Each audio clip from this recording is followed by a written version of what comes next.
প্রিয় ছাত্রছাত্রীরা, আমার চ্যানেলে তোমাদের স্বাগতম। ক্লাস 10-এর ভৌতবিজ্ঞান সংক্রান্ত নতুন এপিসোড নিয়ে আজকে এসে গেছি। তোমরা জানো খুব রিসেন্টলি নতুন সিলেবাস বেরিয়েছে এবার মাধ্যমিকের 2021 সালের জন্য। সেই মাধ্যমিকের সিলেবাসকে বেস করে সাধারণ বিজ্ঞানে তোমাদের 3টে অংশই রয়েছে এবং সেই 3টে অধ্যায়ের ওপর আজকে আমি কিছু শর্ট কোশ্চেন আলোচনা করব। এবং শর্ট কোশ্চেন বলতে যেগুলো সাধারণত এমসিকিউ এবং যেগুলো অতি সংক্ষিপ্ত প্রশ্ন 1 নম্বরের প্রশ্নের জন্য সেইগুলো। তো তোমরা যারা এখনও ভিডিওটি অবশ্যই তোমাদের ভালো লাগলে লাইক করবে এবং চ্যানেলটি সাবস্ক্রাইব করবে এবং অবশ্যই ভিডিওটি তোমার বন্ধুদের সঙ্গে শেয়ার করবে। তাহলে চলো এসো আমরা চটপট শুরু করি।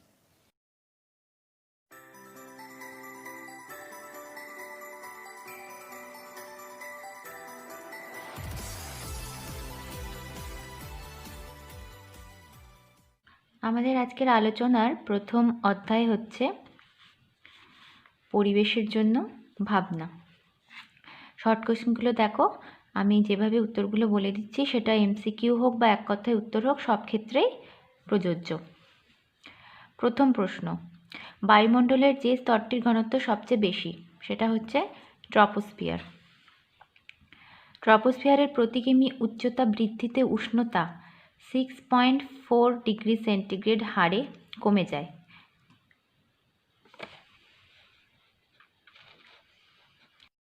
বায়ুমণ্ডলের ওজনের মধ্যে ট্রপোস্ফিয়ারের অন্তর্গত অংশ হল 75 ভাগ। বায়ুমণ্ডলের যে স্তরে ঝড় বৃষ্টি হয় ট্রপোস্ফিয়ার, এখানে অধিকাংশ ঝড় বৃষ্টিগুলো সংঘটিত হয়। প্রতি বছর পৃথিবীর গড় উষ্ণতা বৃদ্ধির পরিমাণ হচ্ছে 0.05 ডিগ্রি সেন্টিগ্রেড। বায়ুমণ্ডলের উষ্ণতম স্তরটি হল এক্সোস্ফিয়ার। এক্সোস্ফিয়ারের উষ্ণতা সব থেকে বেশি। মেরুজ্যোতি যে স্তরে দেখা যায় সেটি হল আয়নোস্ফিয়ার।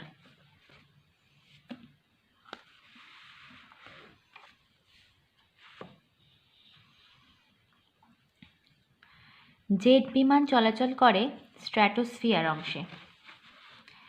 ভ্যান অ্যালেন বিকিরণ বলয় থাকে ম্যাগনেটোস্ফিয়ারে।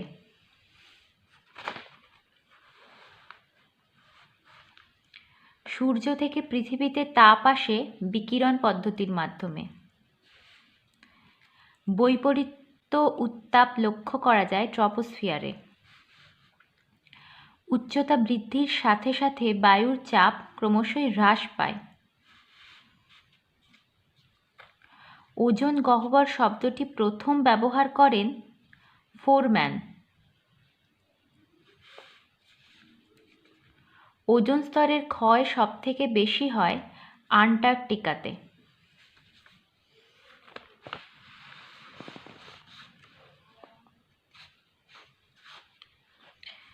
ওজোন স্তরের ক্ষয় সবথেকে বেশি হয় সেপ্টেম্বর থেকে নভেম্বর এই মাসের মধ্যে। প্রাকৃতিক সৌরপর্দা হল ওজোন স্তর। অম্লবৃষ্টির জলে উপস্থিত থাকে সালফিউরিক অ্যাসিড আর নাইট্রিক অ্যাসিড H4 ও HNO3।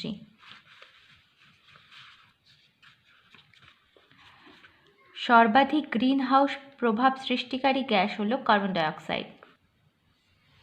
এরপরে দেখো 19 নম্বর প্রশ্ন, ওজোন স্তর যে রশ্মিকে পৃথিবীতে আসতে বাধা দেয় সেটি হলো অতিবেগুনি রশ্মি।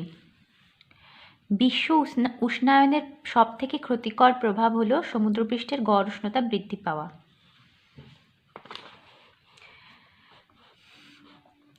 গ্রিন হাউস গ্যাসগুলি ভূপৃষ্ঠ কর্তৃক বিকিরিত যে রশ্মিগুলিকে শোষণ করে তা হল দীর্ঘ তরঙ্গদৈর্ঘ্যের ইনফ্রারেড রশ্মি। বায়োগ্যাসের মূল উপাদান মিথেন। বায়োগ্যাসের প্রায় 75 ভাগ থাকে মিথেন গ্যাস। যে জীবাশ্ম জ্বালানি তাপন মূল্য সবথেকে বেশি সেটা হচ্ছে রান্নার গ্যাস,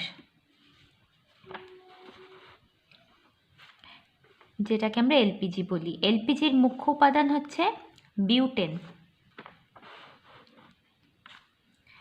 মিথেন হাইড্রেটের সংকেত হচ্ছে 4CH4 23H2O। মিথেন হাইড্রেটের আরেকটা নাম হচ্ছে ফায়ার আইস।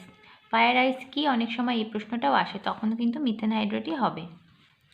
তো মোটামুটি প্রথম চ্যাপ্টার থেকে এই 25টা শর্ট কোশ্চেন ওভারঅল কভার করে এর মধ্যে থেকে ঘুরিয়ে ফিরিয়ে তোমরা আশা করি পেয়ে যাবে। এবার আসি পরের অধ্যায়, গ্যাসের আচরণ।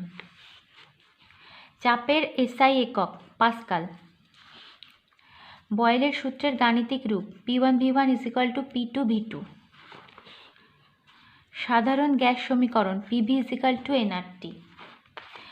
তাও একবার বলে দিই, P হচ্ছে গ্যাসের চাপ, V গ্যাসের আয়তন, N হচ্ছে মোল সংখ্যা, R হচ্ছে সার্বজনীন গ্যাস ধ্রুবক বা মোলার গ্যাস ধ্রুবক, T হচ্ছে কেলভিন স্কেলে উষ্ণতা।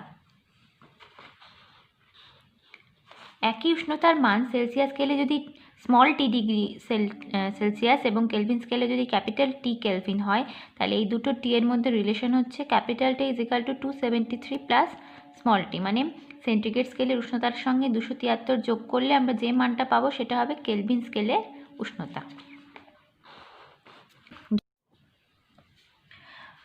পরম স্কেলে জলের হিমাঙ্ক ও স্ফুটনাঙ্ক কত? হিমাঙ্ক হচ্ছে 273 কেলভিন আর স্ফুটনাঙ্ক হচ্ছে 373 কেলভিন।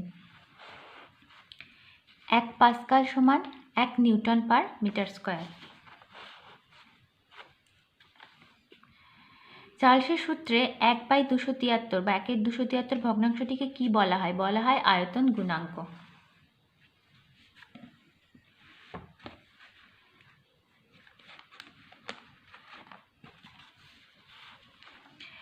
অ্যাভোগাড্রো সংখ্যার মান 6.022 × 10⁻23। শুষ্ক বাতাসের চেয়ে আর্দ্র বায়ু হালকা। গ্যাসের চাপ মাপার যন্ত্রের নাম হচ্ছে ম্যানোমিটার। বায়ুর চাপ মাপার যন্ত্র ব্যারোমিটার। এক বায়ুমণ্ডলীয় চাপ সমান 1.01325 × 10⁻6 Dyn/semi² অথবা 101325 পাস্কাল। বয়েলের সূত্রে ধ্রুবক রাশিগুলি হচ্ছে গ্যাসের ভর ও গ্যাসের উষ্ণতা। চার্লসের সূত্রে ধ্রুবক রাশিগুলো হচ্ছে গ্যাসের ভর ও গ্যাসের চাপ। সেন্টিগ্রেড স্কেলে পরম শূন্য উষ্ণতার মান -273 ডিগ্রি সেন্টিগ্রেড, বা আরও স্পেসিফিকভাবে বলতে গেলে -273.15 ডিগ্রি সেলসিয়াস। অ্যাভোগাড্রো সূত্রের বিকল্প রূপ V = N। V হচ্ছে গ্যাসের আয়তন, N হচ্ছে মোল সংখ্যা, বা এটাকে আরও অন্যভাবে যদি লিখি V1/N1 = V2/N2। এসআই এবং সিজিএস এককে আর এর মান, আর মানে হচ্ছে সার্বজনীন গ্যাস ধ্রুবক, 8.314 জুল পার মোল কেলভিন এসআইতে, এবং সিজিএসে হচ্ছে 8.314 × 10⁻7 আর পার মোল কেলভিন। অ্যাভোগাড্রো সূত্র কেবলমাত্র গ্যাসীয় পদার্থের ক্ষেত্রেই প্রযোজ্য, কঠিন বা তরলের ক্ষেত্রে নয়। অ্যাভোগাড্রো সংখ্যার মান নির্ণয় করেন বিজ্ঞানী মিলিকান। বাস্তব গ্যাসগুলি যে যে শর্তে আদর্শ গ্যাসের মতো আচরণ করে সেগুলো হচ্ছে উচ্চ উষ্ণতা ও নিম্ন চাপ।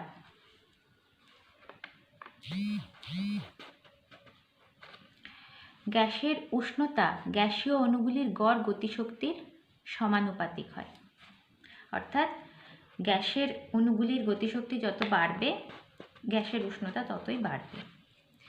যে উষ্ণতায় গ্যাস অণুর বেগ শূন্য হয় সেটা হচ্ছে -273 ডিগ্রি সেলসিয়াস বা 0 কেলভিন, অর্থাৎ পরম শূন্য উষ্ণতা। গ্যাস অণুর ব্রাউনীয় গতি উষ্ণতা বৃদ্ধির সাথে সাথে বৃদ্ধি পায়। গ্যাস অণুগুলির মধ্যেকার সংঘর্ষ পূর্ণ স্থিতিস্থাপক প্রকৃতির। পরম শূন্য উষ্ণতায় কোনো আদর্শ গ্যাসের চাপ সর্বদা শূন্য হয়।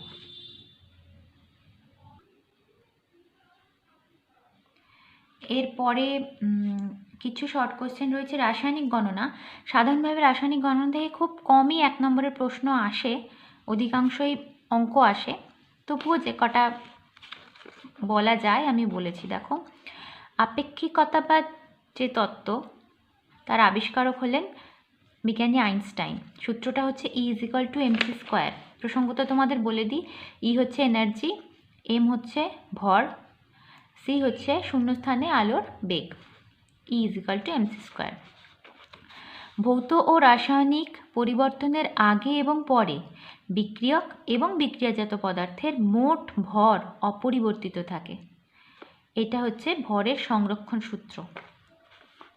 অনেক সময় এই স্টেটমেন্টটা দিয়ে বলবে এটা কিসের সংরক্ষণ সূত্র, ভরের শক্তির এরকম অপশান দেয়া থাকতে পারে, সেক্ষেত্রে ভরের বলবে। গ্যাসের বাষ্প ঘনত্ব ও আণবিক ভরের মধ্যে সম্পর্ক হচ্ছে m = 2D। 1 AMU ভরের পার্থক্যে উৎপন্ন শক্তির পরিমাণ হচ্ছে 931 MeV, মেগা ইলেকট্রন ভোল্ট। 1 গ্রাম অণু যে কোনো গ্যাসের, অবশ্যই গ্যাসের, মৌলিক বা যৌগিক যে কোনো প্রকৃতিরই গ্যাস হোক না কেন, এনটিপিতে আয়তন হচ্ছে 22.4 লিটার। এনটিপি অর্থাৎ যেটা স্ট্যান্ডার্ড টেম্পারেচার এবং স্ট্যান্ডার্ড প্রেশার। এই হচ্ছে আমাদের আজকের এপিসোডের 55টা শর্ট কোয়েশ্চেন সাধারণ বিজ্ঞান অংশ থেকে। এর পরের অধ্যায়ে থাকবে পদার্থবিদ্যা থেকে প্রত্যেকটা নতুন সিলেবাসে ঠিক যে যে অধ্যায়গুলো রয়েছে তার উপর বেস করে শর্ট কোয়েশ্চেন। সুতরাং তোমরা যারা এখনও চ্যানেলটি সাবস্ক্রাইব করোনি অবশ্যই সাবস্ক্রাইব করো, যাতে নোটিফিকেশনগুলো তোমরা সবার আগে পেয়ে যাও। এবং দেখা হবে পরের এপিসোডে। ততক্ষণ অবধি ভালো থাকবে, সুস্থ থাকবে।